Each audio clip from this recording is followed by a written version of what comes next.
और तराना क्या चलेगा, वहां पे सारे जहां से अच्छा है हिंदुस्तान हमारा।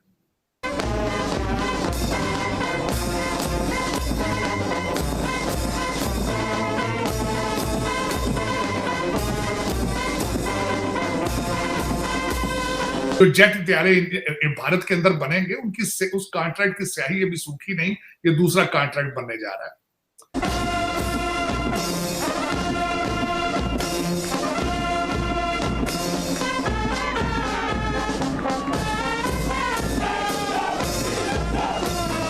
वहां पर 1780 से हर साल परेड होती है। अच्छा। ठीक है, अब इस साल जो परेड हो रही है उस परेड में इंडियन प्राइम मिनिस्टर मोदी जा रहे हैं।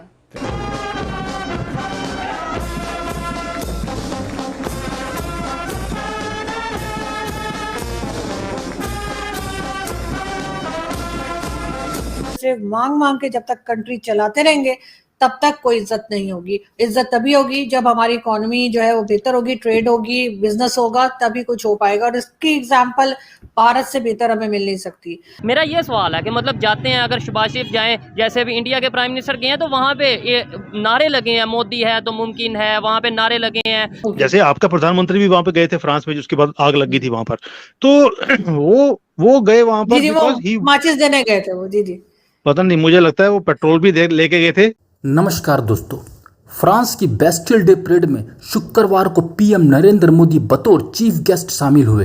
राष्ट्रपति मैक्रोन ने उन्हें गले लगाकर स्वागत किया और इस परेड में भारतीय सेना की तीनों टुकड़ियों ने भाग लिया। सारे जहां से अच्छा की शानदार धुन पर मार्च करते हुए फ्रांस की धरती पर यह शानदार एक क्षण था जो देखते ही बन रहा था।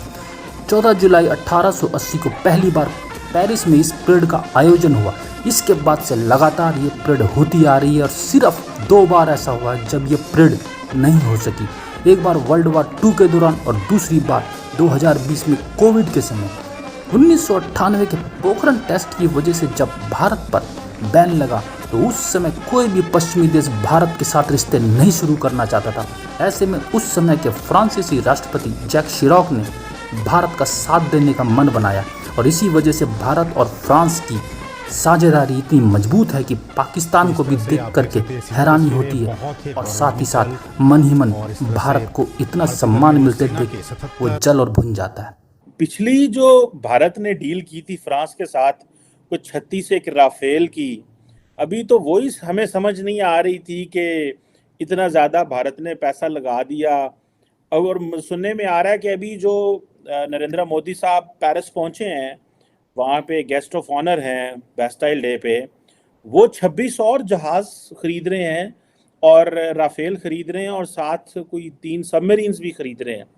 तार साहब, ये बैलेंस ऑफ पावर जिसे हम बोलते हैं, ये तो बहुत ज़्यादा ख़राब हो गया। पाकिस्तान के पास क्या चॉइसेस हैं? और आपको मज़े की बात बता दूं कि फ्रांस के साथ पाकिस्तान का जो मैक्सिमम जो डायलॉग है वो फॉरेन सेक्रेटरी लेवल तक है, वो फॉरेन मिनिस्टर लेवल तक भी नहीं है। This is what I was told by a Pakistani official while some time ago when I was in Paris. तो आप कैसे देखते हैं सर इसको? देखें, हमारे पास जो कुछ, मैं इस पर बड़ा डिटेल से बोलूंगा, लेकिन जो हमारे पास है वो भारत के पास नहीं है। हमारे पास काले बकरे हैं, हमारे पास काला जादू है, हमारे पास मुर्शद है, हमारे पास ये सियासत नहीं, ये जिहाद है।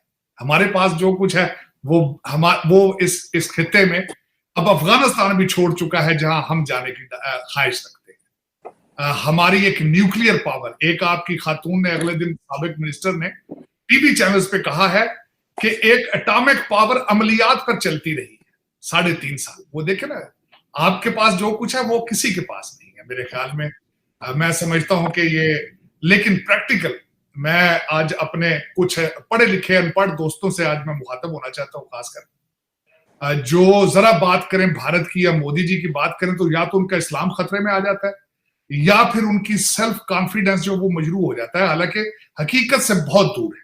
मैं इससे पहले कि कंपैरिजन करूं आपके फ्रांस के दौरे का, तो मैं ये बताना ये चाहूंगा कि अभी 1.2 बिलियन मिला आपको IMF से, कुछ पैसे सऊदी अरेबिया से आए और शादियाने बज रहे हैं, वर्सेस 595 बिलियन फॉरेन रिजर्व है भारत का।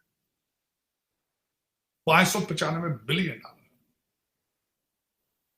और अगर मैं कहूं कि उनसे कुछ सीख लिया जाए तो बदतमीजी के तूफान शुरू हो जाते हैं। अब मैं बताना चाहूंगा कि आज फ्रांस में क्या हो रहा है।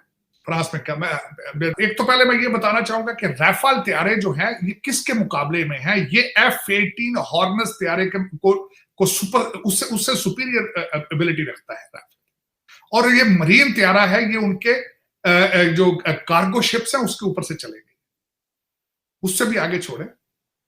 ये राफेल तैयारे फ्यूचर में अलायंस के साथ मिलकर भारत के अंदर असेंबल होंगे। 51% ओनरशिप होगी रिलायंस की। और डासो अभी जेट तैयारों का अभी कॉन्ट्रैक्ट अभी वो कहते हैं ना, अभी सूखा नहीं था वो कॉन्ट्रैक्ट, उसकी स्याही अभी सूखी नहीं थी। जो जेट तैयारे भारत के अंदर बनेंगे उनकी उस कॉन्ट्रैक्ट की स्याही अभी सूखी नहीं, ये दूसरा कॉन्ट्रैक्ट बनने जा रहा है। अब उसमें बताना चाहूंगा कि तीनों की तीनों अफवाज वहां जा रही हैं उनकी इस चीज में हिस्सा लेने के लिए, और उसमें पंजाब रेजिमेंट जा रही है। और पंजाब रेजिमेंट की हिस्ट्री जो है वो 100 साल पुरानी है फ्रांस के अंदर। 19 सितंबर 1915 में 900 सिख शहीद हुए थे पहली जंग अजीम में। ये उसकी हिस्ट्री है। दूसरी सबसे बड़ी हिस्ट्री जो बनने जा रही है कि नेवी का जो दस्ता वहां चलेगा उसको भी एक खातून भारतीय निजात ऑफिसर जो है उसको लीड करेंगी, और जो एयरफोर्स का होगा वो भी उसको भारतीय निजात एक खातून लीड करेंगी। अब ये मैं बताना चाहूंगा 3 राफेल तैयारे भारत के जो फ्लीट का हिस्सा है वो 14 जुलाई को उस परेड के ऊपर से गुजरेंगे। और उसके बाद एक शिप जो है वो भी जा चुका है, चेन्नई जिसका नाम है, जो वहां पे साइड पे वो उनकी पोर्ट के ऊपर जो है वो वहां खड़ा होगा। और तराना क्या चलेगा वहां पे, सारे जहां से अच्छा है